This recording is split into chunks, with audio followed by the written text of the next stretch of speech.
आज के वीडियो में हम लोग बात करेंगे, काफ़ी छात्रों के मैसेज के माध्यम से लगातार एक ही प्रश्न पूछा जा रहा है कि क्या सर वाकई में बिहार के छठा चरण में जो बीएड डिग्रीधारी छात्र हैं उन्हें प्राथमिक से हमेशा हमेशा के लिए बाहर कर दिया जाएगा। और सुप्रीम कोर्ट का क्या आदेश जारी हुआ है बिहार के छठा चरण शिक्षक बहाली को लेकर। ये पूछा जा रहा है कि सर बिहार के छठा चरण में जो बीएड डिग्रीधारी छात्र हैं वो किन बिंदुओं को आधार मानकर अपनी प्राथमिक में शिक्षक के तौर पर नियुक्ति को बचा सकते हैं और किन बिंदुओं को आधार पर सुप्रीम कोर्ट बीएड को बाहर कर सकता है प्राथमिक में शिक्षक के तौर पर जो नियुक्त हो चुके हैं। तो कम समय में पॉइंट टू पॉइंट बात करेंगे, वीडियो में अंत तक साथ बने रहिएगा। अगर आप चैनल पर नए हैं तो इस YouTube channel the GSB academy को सब्सक्राइब जरूर कर लें। वीडियो को तो लाइक करना बिल्कुल भी ना भूलें, अभी के अभी लाइक करें और इस वीडियो को पूरा अंत तक जरूर देखें। तो जैसा कि आप सभी को पता है कि जब से सुप्रीम कोर्ट का फाइनल ऑर्डर आया था 11 अगस्त 2023 को कि बीएड डिग्रीधारी छात्र अब प्राथमिक में शिक्षक के तौर पर आवेदन नहीं कर सकते,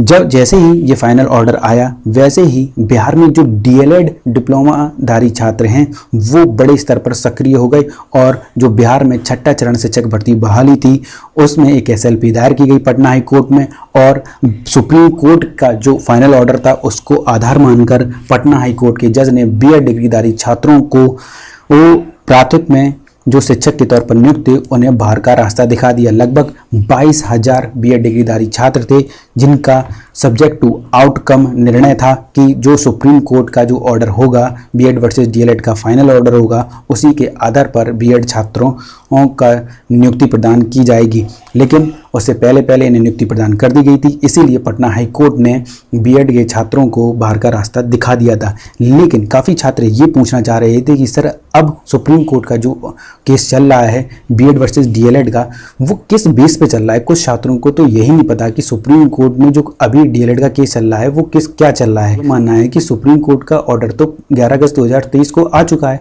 फिर उसमें क्या केस चल रहा है। तो सुप्रीम कोर्ट का में अब केस इस बात को लेकर चल रहा है बीएड वर्सेस डीएलएड का एक क्लैरिफिकेशन मांगा गया है। उसमें क्लैरिफिकेशन में ये पूछा गया है कि सर सुप्रीम कोर्ट के जज से कि 11 अगस्त 2023 को जो आपने ऑर्डर सुनाया था उससे पहले जो बीएड डिग्रीधारी छात्र हैं वो प्राथमिक में शिक्षक के तौर पर नियुक्त हो चुके हैं, क्या उनको भी अब बाहर का रास्ता दिखाया जाएगा, क्या उनको भी अब नौकरी छोड़नी पड़ेगी। इसको लेकर क्लैरिफिकेशन मांगा गया है। आगे बात कर लेते हैं कि किन किन बिंदुओं को आधार मानकर बीएड डिग्रीधारी छात्र अपनी प्राथमिक में शिक्षक के तौर पर नियुक्ति को बचा सकते हैं और किन किन बिंदुओं को आधार मानकर बीएड डिग्रीधारी छात्र प्राथमिक में शिक्षक के तौर पर अपनी नियुक्ति को गंवा सकते हैं। जैसा कि आप सभी को पता है कि सुप्रीम कोर्ट ने पिछली हियरिंग में पूछा था केंद्र सरकार से, 2 क्वेश्चन पूछे थे केंद्र सरकार से। वो क्वेश्चन क्या थे केंद्र सरकार से कि भारत में सभी राज्यों और केंद्र शासित प्रदेश में प्राथमिक में शिक्षक के तौर पर कितने पद रिक्त हैं 2023-24 और 24-25 के रिगार्डिंग ये क्वेश्चन पूछा गया था। लेकिन केंद्र सरकार ने इस क्वेश्चन का अभी जवाब लिखित रूप से सबमिट नहीं किया। क्वेश्चन सुप्रीम कोर्ट ने केंद्र सरकार से यह पूछा था कि जो बीएड डिग्रीधारी छात्र प्राथमिक में शिक्षक के तौर पर पढ़ा रहे हैं क्या उनकी गुणवत्ता को किसी ब्रिज कोर्स के माध्यम से डीएलएड की गुणवत्ता के इक्विवेलेंट किया जा सकता है या नहीं। क्या ऐसी कोई संस्था है एनसीटी अप्रूव्ड जो ब्रिज कोर्स को करा रही है वर्तमान में। तो केंद्र सरकार ने अभी भी इस क्वेश्चन को लिखित रूप से जवाब नहीं दिया है सुप्रीम कोर्ट को। हो गई सुप्रीम कोर्ट के क्वेश्चनों की बात, लेकिन अब आती है पॉलिटिक्स। देखना और गौर से सुनना किस तरीके से इसमें पॉलिटिक्स इन्वॉल्व होगी।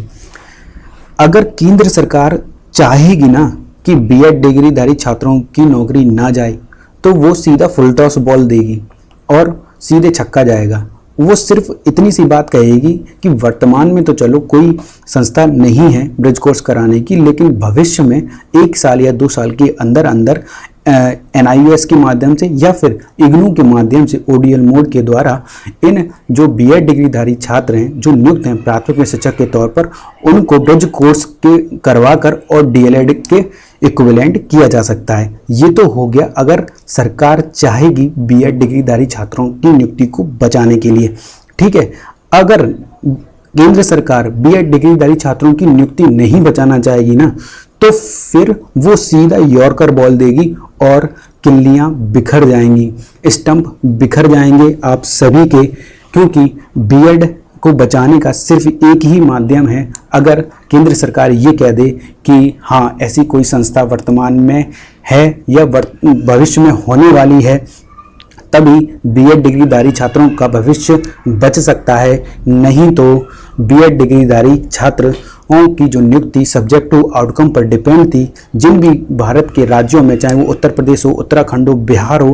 छत्तीसगढ़ हो, चाहे वो मध्य प्रदेश हो, उन सभी राज्यों से बीएड डिग्रीधारी छात्र जो नियुक्त थे प्राथमिक शिक्षक के तौर पर, उनको बाहर निकलना ही होगा। हाँ, बीएड वर्सेस डीएलएड से संबंधित कोई भी लेटेस्ट और ऑथेंटिक अपडेट सबसे पहले प्राप्त करना चाहते हैं तो आप इस YouTube channel the GSB academy को सब्सक्राइब ज़रूर कर लें। अभी के अभी वीडियो को लाइक करना तो बिल्कुल भी न भूलें, अभी के अभी लाइक करें और इस वीडियो को ज़्यादा से ज़्यादा अपने बीएड और डीएलएड के व्हाट्सएप और टेलीग्राम ग्रुप में शेयर ज़रूर करें, जिससे कि बिहार के छठा चरण के सभी छात्रों को सही और सटीक जानकारी मिल सके।